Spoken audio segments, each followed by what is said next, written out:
हर वर्ष की भांति इस वर्ष भी श्री साईं बाबा मंदिर का 11वां वार्षिकोत्सव बड़े ही धूमधाम से श्री साईं बाबा मंदिर, गगन पब्लिक स्कूल के पास आगरा रोड, हरिगढ़ पर मनाया गया, जहां समस्त देवी देवताओं के सानिध्य में बैठे संत श्री साईनाथ महाराज का विशाल भंडारा व सर्वरोग हर कष्ट निवारण महायज्ञ किया गया, जिसमें हाथरस से आए याजिक आचार्य प.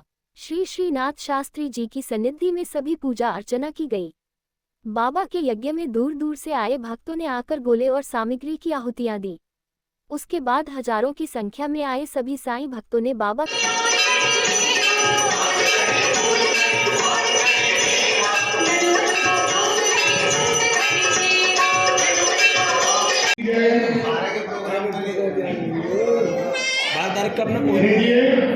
भजन संध्या का कार्यक्रम, जैसा कि भंडारे का कार्यक्रम रखा गया था, उसके अनुसार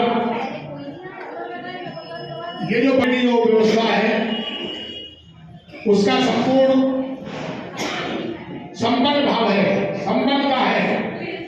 इसके बाद तक का समय रखा गया था और इसके लिए सभी को पर्चे बांटे गए थे कि 12 बजे से 6 बजे तक। क्या नाम है? पंडित गोपी शर्मा। सर, ये भंडारा बन हो रहा है, किस तरह का कार्यक्रम है?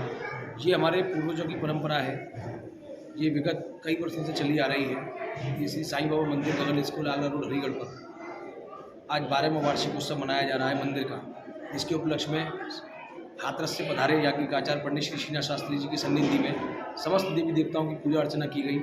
सर्वरोग हर कष्ट निवारण महायज्ञ का आयोजन किया गया। यज्ञ का आयोजन करने का जो तात्पर्य है वो ये है कि संपूर्ण विश्व में शांति फैले, संपूर्ण विश्व में रोग जो है उनका नाश हो और संपूर्ण जो विश्व है वो प्रसन्नता की ओर अग्रसर रहे। उसके बाद बाबा की जो बसंत पंचमी के पावन उपलक्ष्य में 84 घंटे तक नॉन स्टॉप यानी अनवरत रूप से बाबा की परिक्रमा चली थी। भक्तों ने आकर भारी संख्या में आकर परिक्रमा लगाई साईनाथ महाराज की। आज सर्वरोग हर कष्ट निवारण महायज्ञ का आयोजन हुआ। ठीक 12 बजे पूर्ण आहुति हुई और 12 बजे से अनवरत शाम को 6 बजे तक बाबा का विशाल भंडारा रहा, जिसमें अनेकों भक्तों ने आकर बाबा का प्रसाद ग्रहण किया और अब पुण्य के भागी। तो इस तरह के कार्यक्रम को समाज को क्या संदेश देंगे? इस तरीके के कार्यक्रम से यही संदेश जाता है कि आप अपना धर्म के कार्यों में बढ़ चढ़ कर हिस्सा लीजिए। जो सनातन धर्म की आज ज़रूरत है लोगों को, उसके लिए जागरूक करिए आप लोगों को, भगवान से जुड़िए।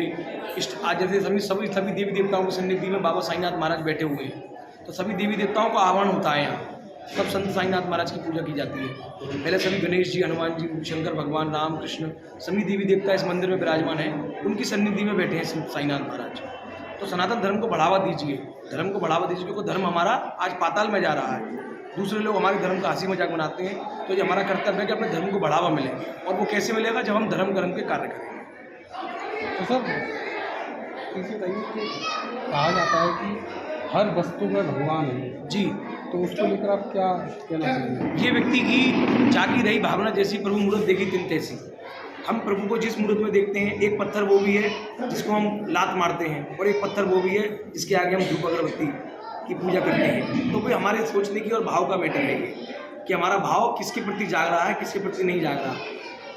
तो आजकल के बच्चे को ज़्यादातर पूजा पाठ में बिल्कुल अपना ध्यान के और ज़्यादातर इस बारे में भूलते ही जा रहे हैं, तो क्या कहेंगे? इसका जो श्रेय जाता है वो उनके माता पिता को जाता है कि उनके माता पिता का ध्यान अपने बच्चों की तरफ से भटक रहा है कि हमारा बच्चा किस दिशा में जा रहा है। ये कार्य सर्वप्रथम माता पिता का ही है कि अपने बच्चों को धर्म से जोड़ें, भगवान से जोड़ें, ईश्वर के बारे में बताएं, अपना जो इतिहास है सनातन धर्म का उसके बारे में बताएं, जिससे कि बच्चों का मन भगवान की ओर लगे, उनके इतिहास की ओर लगे, उनके ग्रंथों की। हमारे महापुरुषों ने, आचार्यों ने इतने महाभारत, रामायण, श्रीमद् भागवत गीता, इतने 18 वेद पुराण दुनिया भर की चीज़ें लिखी हैं, उनका अध्ययन करें। तो जैसे ग्रंथों में लिखा हुआ कि कलयुग में तो भगवान जल्दी प्राप्त हो जाते हैं। हाँ, तो उसको लेके आप क्या? कलयुग में भगवान ने बड़ा अच्छा, एक गोस्वामी जी ने लिखा, कलयुग केवल नाम आधारा, सुमेर सुमंदर उतरहु पारा। सतयुग में अनेकों वर्षों की तपस्या करते थे यज्ञ आचार्य संत महात्मा, तब कहीं जाकर भगवान की प्राप्ति होती थी। द्वापर में फिर थोड़ा कम हुआ और त्रेता में और कम हुआ। तो लेकिन क्या हुआ कि कलयुग में भगवान कैसे प्राप्त हो?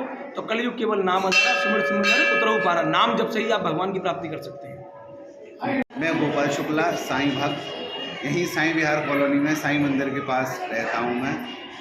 सर आज जो साईं मंदिर में किस तरह का कार्यक्रम किया है? इस साईं मंदिर का 11वां वार्षिकोत्सव मनाया जा रहा है, जिस पे 31 से लेकर 3 तारीख तक अनवरत 84 घंटे की जो है परिक्रमा होती रही।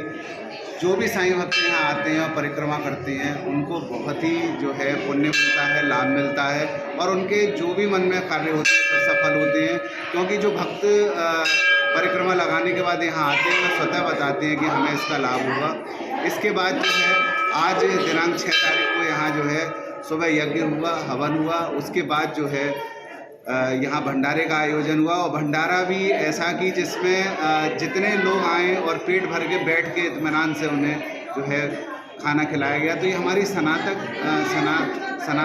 सनातन परंपरा है कि जिसमें कि हम लोग जो है भंडारे का आयोजन करते हैं कि कोई भूखा अगर हो हमारे बीच में जो ना खाना मिल पाए तो भंडारे के माध्यम से ईश्वर का प्रसाद ग्रहण करे और जो है पुण्य लाभ उठाए। मैं आज के युग के विद्यार्थियों को ये संदेश देना चाहता हूँ कि जितने भी लोग जो हैं जिन्होंने किसी भी क्षेत्र में तरक्की करी है वो ज़रूर अपनी संस्कृति, सभ्यता और धर्म से जुड़े हुए हैं। बिना धर्म, बिना आस्था के आप ऊपर नहीं पहुँच सकते, क्योंकि जब तक आपको ईश्वर पर विश्वास नहीं है, जब तक आपको उसकी शक्ति पे का अंदाज़ा नहीं है, तब तक आप डरेंगे नहीं, निडर रहेंगे। और जैसा कंस और रावण जो है निर्दयी रहे, उन्होंने जो है आतताई बने, तो वो उन्हें डर नहीं था किसी का। अगर हमें ईश्वर का डर होगा तो हम स्वतः ही सही मार्ग पर चलेंगे। इसीलिए प्यारे बच्चों, आप सभी जो है सनातन प्रेमी बनिए, उसके राह पे चलिए, उसके बताए